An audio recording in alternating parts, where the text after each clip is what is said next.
இன்னைக்கு நம்ம இந்த வீடியோவில் ஒரு 3 கேக்குக்கு உண்டான டெக்கரேஷன் வந்து பார்க்க போகிறோம். ஃபர்ஸ்ட் ஒன் பார்த்தீங்கன்னா ஒரு ஆனிவர்சரி கேக், இன்னொன்று வந்து கிளேஸ் கேக்கு. அந்த கிளேஸ் கேக் பார்த்தீங்க அப்படின்னா ஃபுல்லாகவே ஒரு கேலக்ஸி தீமில் கேட்டிருந்தாங்க.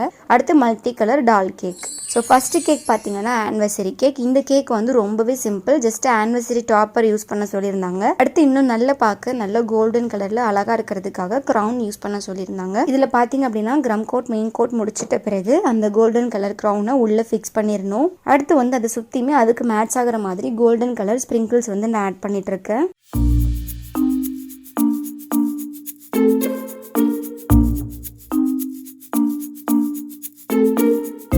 அடுத்து சின்னதாக ஒரு பார்டர் மாதிரி நான் கொடுத்துட்ருக்கேன். இதுக்கு வந்து எந்த ஒரு நாசிலுமே நான் யூஸ் பண்ணலை. பைப்பிங் பேக்கில் க்ரீம் ஃபில் பண்ணிவிட்டு சின்னதாக கட் பண்ணிவிட்டு சின்ன டாட்ஸ் மாதிரி வச்சிருக்கும் போது பார்டர் பார்க்க ரொம்பவே அழகாக இருக்கும். அடுத்து இது பார்த்தீங்கன்னா கோல்டன் கலர் கிளிட்டர் எஃபெக்ட் வந்து நான் கொடுத்துட்ருக்கேன். அப்புறம் சென்டரில் வந்து ஒரு ஹாப்பி ஆனிவர்சரி டாப்பர் வந்து அழகாக ஃபிக்ஸ் பண்ணியாச்சு. இது வீடியோவில் பார்க்குறதுக்கு உங்களுக்கு நல்லா எல்லோ கலரில் தெரியலாம், பட் நேரில் பார்க்குறதுக்கு ரொம்ப சூப்பராக ஒரு கிளிட்டர் எஃபெக்டோட நல்லாவே பார்க்க ரிச்சான ஒரு லுக்கில் இருந்தது. அடுத்து பார்த்தீங்கன்னா டால் கேக் வந்து நான் முன்னாடியே டால் பேனில் வந்து பேக் பண்ணி எடுத்துக்கிட்டேன். இதுக்கு வந்து க்ரம் கோட் மட்டும் லைட்டாக கொடுத்துருக்கேன். அடுத்து ஒரு டூத் ஸ்டிக் வச்சு அழகாக இந்த மாதிரி ஸ்லாண்டிங்காக ஒரு மார்க் மாதிரி கொடுத்துட்ருக்கேன். அடுத்து நாசல் நம்பர் 69 யூஸ் பண்ணி ஒரு ஃப்ரில் எஃபெக்ட் வந்து கொடுத்துட்ருக்கேன். இது வந்து நம்ம சின்ன லீவ்ஸ் போடுறதுக்கு யூஸ் பண்ணுற நாசல் தான். அதை லைட்டாக ஸ்லாண்டிங்காக பிடிச்சி ஒரே மாதிரி நீங்கள் ரொட்டேட் மாதிரி பண்ணீங்க அப்படின்னா அந்த டிசைன் பார்க்க ரொம்பவே அழகாக விழுகும். அடுத்து அதே நாசல் யூஸ் பண்ணி பார்டர் மாதிரி கொடுத்துட்ருக்கேன். அடுத்த நாசல் பார்த்தீங்கன்னா நாசல் நம்பர் 7. இதில் வந்து ஒரு மல்டி கலர் ஒர்க் மாதிரி நான் பண்ணிட்டு இருக்கேன். எல்லோவும் லைட்டாக ஒரு பிங்கிஷ் ஷேடும் கொடுத்து ரெண்டையும் மிக்ஸ் பண்ணிட்டு அதில் சின்ன டாட் மாதிரி வச்சு எடுத்தோம் அப்படின்னா பார்க்கறதுக்கு ரொம்பவே யூனிக்காகவும் அழகாகவும் இருக்கும்.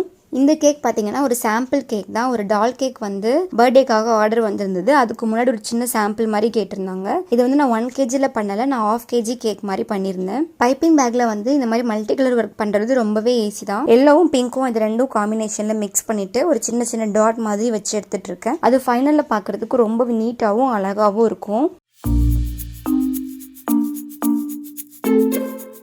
டிசைன் ஒர்க்கெல்லாம் முடிச்சிட்ட பிறகு எக்ஸ்ட்ராவாக நல்லா பார்க்க அழகாக இருக்கிறதுக்காக நான் பேர்ல்ஸ் வந்து இன்சர்ட் பண்ணிட்டு இருக்கேன்.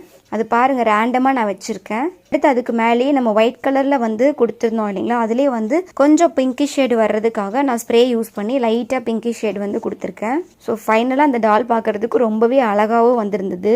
ஸோ இந்த கேக்னுடைய ஒர்க் வந்து ரொம்பவே ஈஸி தான், ஈஸியாக முடிஞ்சிடும். டெக்கரேட்டிவ் எதுவுமே கிடையாது, ஜஸ்ட் ஒரு கேலக்ஸி தீம் கேக் தான். இதை நான் எப்படி பண்ணியிருந்தேன்னு பார்த்தீங்கன்னா நியூஜெல் வந்து கரெக்டாக சென்டரில் ஆட் பண்ணிக்கிட்டேன். அது ஆப்போசிட் டைரக்ஷனில் வந்து 2 ஜெல் கலர்ஸ் வந்து நான் ஆட் பண்ணியிருக்கேன். ரெண்டுத்தையும் ஆட் பண்ணிவிட்டு ஒரு பேலட் நைஃப் வச்சு அழகாக இந்த மாதிரி ரொட்டேட் பண்ணிங்க அப்படின்னா அது பார்க்குறதுக்கு சூப்பராகவே இருக்கும்.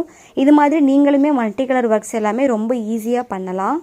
அடுத்து வந்து உள்ளுக்குள்ளே குட்டியாக ஸ்டார் எஃபெக்ட் தெரியறதுக்காக சின்ன சில்வர் பால்ஸ் வந்து நான் ஆட் பண்ணியிருக்கேன். இந்த வீடியோவை நீங்கள் இப்போ தான் ஃபஸ்ட் டைம் பார்க்குறீங்க அப்படின்னா நம்ம சேனலில் அதிகமாக பேக்கிங் ரிலேட்டட் வீடியோஸ் தான் நம்ம போட்டுட்ருக்கோம்.